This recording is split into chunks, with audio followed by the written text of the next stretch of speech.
Hey everybody, we are in 6-3 of All Things Algebra. This is the geometry version, proving triangles are similar by side, side, side, side, angle, side, and angle, angle. All right, so this is going to be, looks like a two-parter because I got two pieces here. So I'll do 1 through 8 in part 1 and then 9 through 18 in part 2. All right, let's get into it. So we are trying, I guess, to show that two triangles are similar. Remember, similar figures are the same angles, but proportional sides. Same congruent angles, but proportional sides. So you got the same, like triangles, but one is bigger than the other one. So it has the original's either been dilated to an enlargement or a reduction, which is smaller. So number 1, determine whether the triangles are similar by angle, angle, similarity. If yes, write a similarity statement. Okay. All right. Well, the first thing that proves or is understood to be congruent are vertical angles. And what I mean by that is when you got this huge, gigantic X in your problem, here you go, visual people, big, gigantic X. You've got two lines that make angles that are congruent to each other. Those are vertical angles. So those angles are automatically equal to each other. Not only that, but when you have lines that are parallel, and that's what that little filled-in triangle right there means. It means that these lines are parallel to each other. You also have angles that are automatically equal to each other, and those are alternate interior angles. So this angle C is alternate interior to this angle G, because CG is a transversal, and that is a line that cuts into two parallel lines. That's your transversal. And then, of course, angle D will also be congruent to angle F, but we only need two A's to prove that these are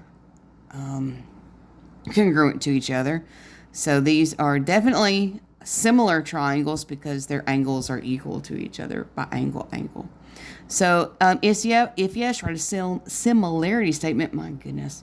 So you have to pay attention to what letter you're starting off with. Good grief.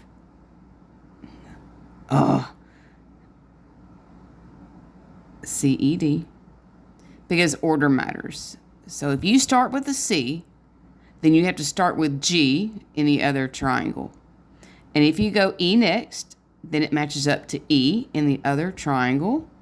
And if you go D last, then F has to be last. That's what I meant by that. Goodness, maybe I can do better on the second one. All right, number 2. I see a set of parallel lines. There's my parallels.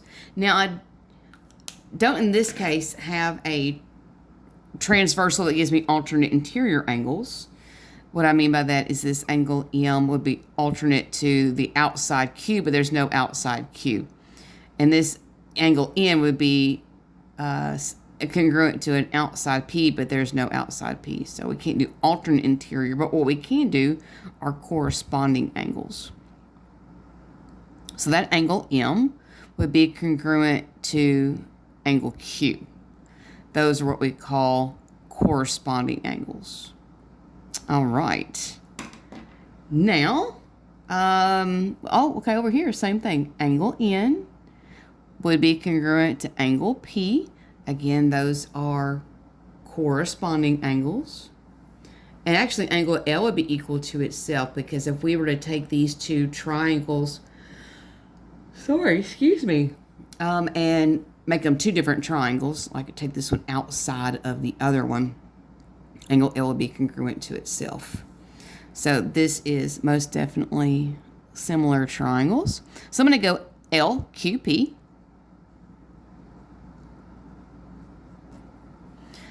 Now L will match up to itself, L. Q is congruent to the M. Order matters. P has to match up to N. So whatever order you put the first one in, the order of the second one has to match. So keep that in mind. All right, let's move on. Number 3. I see right angles.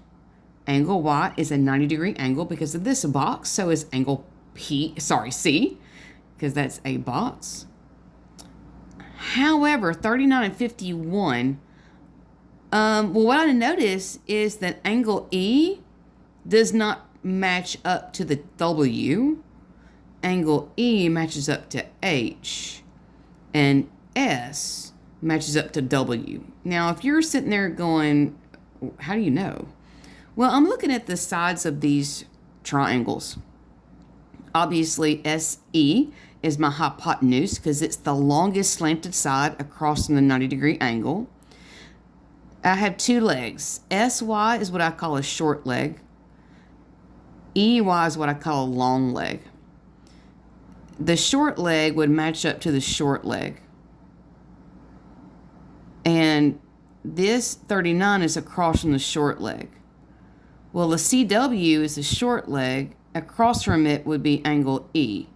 So E and H would have to match up. So the first thing I've got to do is to see what angle H is. And I know that 3 angles of a triangle add up to be 180. So I'm going to take 180. I'm going to subtract the 2 angles that I do know, the 90 because of that box, and the 51 to see if I end up with the 39, which I do. So angle E and angle H are both 39 degrees, which means angle S is going to be 51 degrees, and this angle will match up to W. So they are similar. So I'm going to go SEY. So if I go SEY here, I have to match up. This is the one that order matters. S was a 51-degree angle, and I set it first, which means W has to be first. E is a 39-degree angle, which matched up to H, so H has to be second. And I put the 90-degree angle last, which means the C has to be last. Number 4. Okay. I see a 68 and a 68. 54 and 63. Well, that means I got to find B and I got to find E. If this one's a 63, angle B, and if angle E is a 54, I'm in business, but I don't know yet until I do the math. So I'm going to take 180. I'm going to subtract these 2 angles that I know. Oh, I'll try that again. 180 minus 68 minus 54. I get a 58-degree angle. Over here, 180 minus 63 minus 68. I get a 49-degree angle. These are not similar.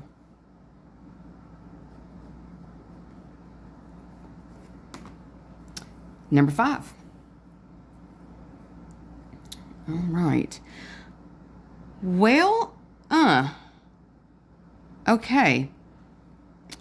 This is what's going through my mind. In number 1 and number 2, I saw these triangles right here, which means these lines were parallel. Same thing here. These are parallel lines. I don't have these on number 5 marked as parallel. So I cannot assume that this is a 25-degree angle simply because angle L is a 25-degree angle. So I'm going to have to do some math on this inside triangle. I'm looking right here, visual people. I got to find out what angle B is. So that means I'm going to take 180 and subtract the 2 angles that I have. And, okay, they are not similar. I ended up with a 22-degree angle, which means that this 25-degree angle L and the 22-degree angle B are not congruent to each other. These lines are not parallel. LM is not parallel to BC. These are, they are not similar. Number 6. Well, I see a very large, gigantic X in my problem, which means I do have vertical angles. Angle X for the smaller triangle and angle X for the bigger triangle are indeed congruent to each other. And it looks like I already have angle P congruent to angle Z. So it looks like these are similar by the angle. I'm going to go PXQ. Now here's where the order matters. P matched up with Z. And since I put P first, Z has to be first. I said X second, which matched up to X in the other, so it has to be second. And then Q I said third, that matched up to Y, Y has to be third. All right, moving on. Number 7 and number 8 are switching to side, side, side. What that means is that 3 sides of one triangle have to be proportional to 3 sides of another triangle. Not congruent. Those are the angles. Sides have to be proportional.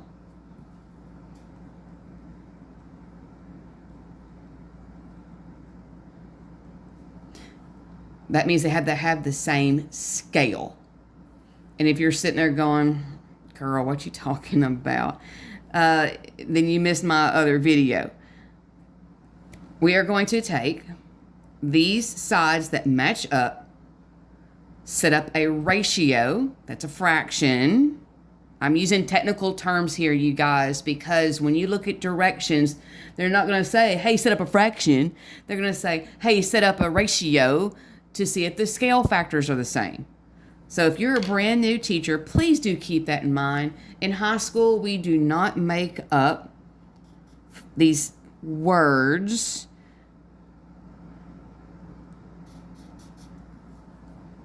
so that kids can remember things like birthday cake or the butterfly. Lord help me. So 9 matched up to the 14. They're both kind of that weird slanted side. It looks like NR will match up to the SE. And looks like the long slanted KR is going to match up to SD. All right, well, now that I've got these sides matched up, and I do use colors in my classroom. So again, if you're a brand new teacher, just simply watching these videos to wrap your mind around what you're going to have to teach. Color code. You're going to find a lot of students are visual people. They're going to need to see what you're referring to. I keep markers on my podium for everything. And I allow my students to borrow my markers, or if they have their own, use their own. It really does not matter. Whatever helps your students see what's going on. So let's get back to it. 9 matched up to 14. 13.5 matched up to 21.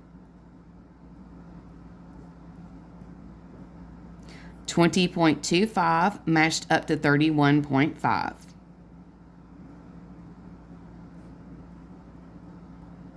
Now what I'm going to do is simplify these fractions, these ratios, to see if they come out to be the same scale.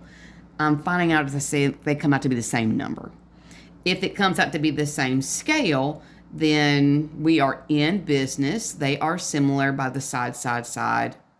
Similarity, that means they're proportional. All right, here we go. 9 divided by 14. Okay, that did not simplify. 13.5 over 21. Okay, 9 over 14. 20.25 over 31.5. 9 over 14. They all come out to be 9 over 14. We are in business. So this is a yes.